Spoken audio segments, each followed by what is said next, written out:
Eto na, nakauwi na ako. Pagkatanggal ko ng sapatos kinausap ko kagad si Kimiko sa Discord. Nasa utak ko nito, matik yan. Nakasimangot na yan sa akin. Ang malala pa nito, wala ako sa tabi niya para suyuin siya. Well, technically, katabi niya ako kanina. Pero hindi ko pa rin siya masusuyo nun since di niya nga alam na ako si Jay. Kimiko, nakauwi ka na ba? Yep. Medyo kanina pa ako nakauwi. Oh, bakit di mo ako chinat kaagad? Wala. Medyo pagod lang galing school. Bakit? May problem ba sa school? Wala naman. Naman? Anong meaning ng naman? I mean, wala. It's okay naman sa school. Always the same lang din. Bakit parang matamlay boses mo? Ha? Hindi Ba't pa rin naman boses ko Yung totoo, Kimiko, may nangyari ba sa school kanina? Nag-overthink lang ako, Jay. You don't have to worry about it. Ha? Nag-overthink saan? May nagawa ba ako? Kaya nga, wala ka namang nagawa. Kaya di na natin need pag-usapan to. Kimiko naman, paano kita i-assure kung di masasabihin yung problem? Nag-overthink lang ako sa nakwento ng kaklase ko. Na ano? Na kapag sa Discord daw kinakausap, matik na kabit daw. Ha? Tayo, 1 taon na tayo nag-uusap sa Discord. Kaya siguro di mo sinasabi FB mo kasi may GF ka talaga. Don't be stupid. Hindi yun ganun, Kimiko. Ano? Mula ba nung nakilala mo ako, nakaramdam ka ba na may kahati ka sa oras ko? Wala. Kapag ba naglalaro tayo, bigla-bigla ba ako umaalis? Hindi. And most importantly, nung walang pasok, hindi mo ba ako nakakausap ng 24/7? Nakakausap. Oh, nakakausap naman pala ako Meaning, wala akong ibang kausap nun kundi ikaw lang. Bakit nga ba ayaw mo ko kausapin sa personal account mo? First of all, hindi ako gumagamit ng social media. At pangalawa, wala akong confidence sa sarili ko. Lalo na sa itsura ko. Paulit-ulit naman kita ina-assure, Kimiko, di ba? Opo, naiintindihan ko po.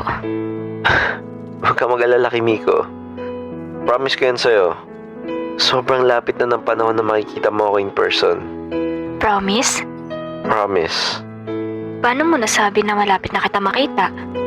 Di ba nga, this week pupunta ako sa family relatives ko dyan sa QC.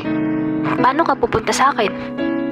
Di, sasabihin ko, gala lang muna ako mag-isa saglit. Sige This week na yun Oo, promise. Suyo number 1, tapos na. I mean, susuyuin siya as Jay sa Discord tapos na. Baka isipin niyo may number 2 ako. Meaning ko dun, yung kilala niya nga ako sa Discord. Bukas naman magaganap yung suyuan number 2. Sakit naman ito sa ulo. Kailangan mo pa suyuin ng doble. Late na ako nagising nun. Pero di naman sobrang late. Yung tipong mga 3 or 5 pa lang yung tao sa classroom. Bala ko kasi sana pumasok na maaga ulit para umupo sa upuan niya. Kaso, after ko suyuin kagabi si Kimiko, naglaro na naman kami para matanggal stress niya. Pagpasok ko dun nagulat ako kasi nandun kaagad si Kimiko nakaupo sa upuan niya. Sabay kami nito natulog Wait, natulog ba to? Uy, ikaw musta na? Huwag mo akong kausapin. Sabi na Baka kagabi lang okay na kami nito May pahabol pa nga nakisto sa akin bago matulog Sorry na. Di ba sabi ko huwag mo akong kausapin? Hindi ko naman sinasadya yung mga sinabi ko kahapon Gusto mo tumawag pa ako ng teacher para di mo ako kausapin? Sige, doon ako sa harap. Sorry ulit. Kala ko magiging madali yung suyo ko kasi okay na kami. Buong umaga nun hindi niya ako pinansin. Tinry ko din manghiram sa kanya ng ballpen kaso para akong kumakausap ng hangin. Pero okay lang. Marami pa naman akong oras ngayong araw. May lunch pa naman. Uy, gusto mo ba ng strawberry milk? bibilang kita. No need. Hindi nga. Libre kita.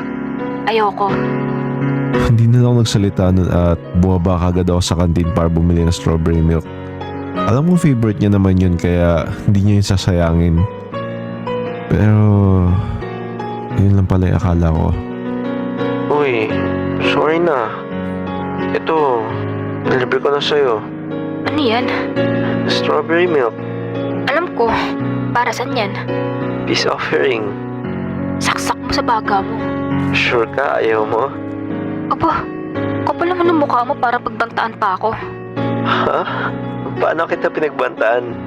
Ano naman, bakit ko kung di mo na ibibigay? Wala lang. Lagay ko na lang sa locker mo. Akin na. Binigay ko sa kanya yung inumin kasi akala ko tinatanggap niya yung peace offering ko. Binuksan niya yun pero hindi siya naglagay ng straw. Nagulat na lang ako nung